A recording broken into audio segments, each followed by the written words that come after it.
I'm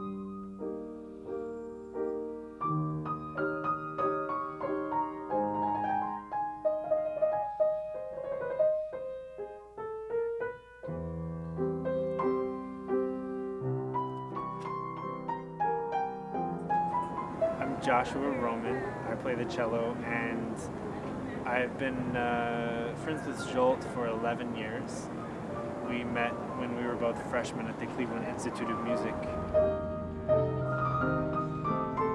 Well, I'm so glad that I caught you here in New York, because it seems like you're always traveling from place to place.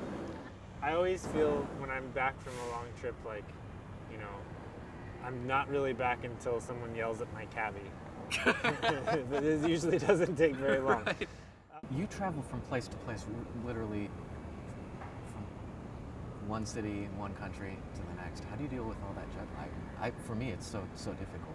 And I don't play very well when I'm jet lagged. I don't believe in time zones. You don't believe in time zones? That's right. I It's remember all from BS. your student days. Time zones you are just BS. decide things. You just, yeah. I mean, the world tells you that there are time zones and that you have to think about what time it is somewhere else. Go to sleep when it's dark and get up when it's light.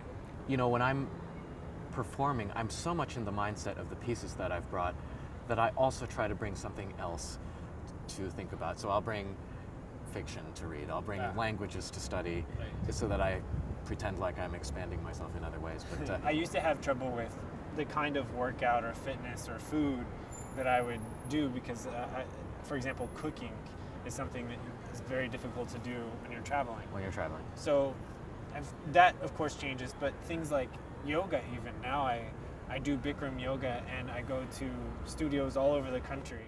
At this point, I feel like my priority is just to not get that. No, I mean, I think just having a healthy lifestyle and drinking lots of water and, you know, don't drink alcohol until the evening so that, Until after the concert. Yes.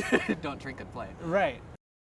The first competition that I won was actually a very small one in Austria, just the year before that, in 2004, and this was the part of the Allegro Vivo program. This was sort of an interdisciplinary competition which included other instruments, and I remember what felt exciting for me about that was that in this competition so many of my musical friends were participating, and they were in the audience cheering me on, so it felt to me like more of a performance rather than trying to be out there to prove something, which I never really liked the idea of being out there to prove myself. Right. I always wanted to be out there sharing the music.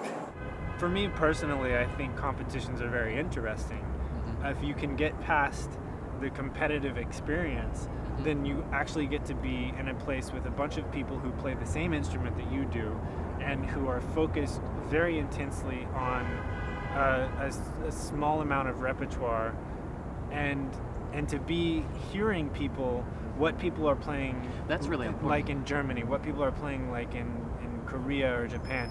The different schools of playing all coming together, I think, can be a very unique experience and a good challenge. Putting that into a bigger perspective, though, I know plenty of people who've won competitions and are not doing well. I never really understood the idea of why we need competitions. I mean, it's a nice way to promote artists and to give them opportunities to play, but that's if you win them. You know, we all like competitions when we win them. Yeah. But for everybody else, it becomes a question of imposing judgment on ourselves. And I never understood why one person needs to win and everybody else just falls by the wayside. I think that more time equals better results. And I think if you're focused and working very well, that's true. But so many people got injuries. So many people have injuries. That's right. And I feel like a lot of them felt like they couldn't talk about that. They felt like it would necessarily imply that they were doing something wrong, which is in some cases true, but not necessarily. You know, there was this period this year where I really wasn't able to play for a long time, and I remember initially feeling absolutely devastated. I felt like I might as well have chopped off an arm, and I felt like my reason to be alive just simply wasn't even there. At the same time, now that I'm getting back to it, I feel like I've had time to think about why I do everything. I feel like each phrase has a new sense of purpose. When I sit down and practice, as much as possible, I even just sit and I sit silently and I make kids do this in master classes, which is funny because it's really embarrassing for them. But sit there, think through the phrase, and not just like, oh, this is out of tune or the voicing isn't right, but what do you want to feel in this phrase? Really get to the crux of, what am I trying to say with this? Just really let that, and then just play it right after that. Yeah. And then do the same thing, and then just play it. And you spend half the amount of time playing that you would otherwise, but the results are, it's really hard to calculate, at least tenfold, tenfold better. Yeah, absolutely. And I feel like finding this zone is something that athletes also do. And on some days you find it, and some days you don't. I certainly know about how that feels. Well, you don't always find it, but I think building up a habit of being aware is such an important baseline. How about from... No, let's do this whole grand... Let's do the grand thing grand again? section again. As in the... Yeah. Oh, yeah, I was thinking... Oh, yeah. Yeah, let's do that.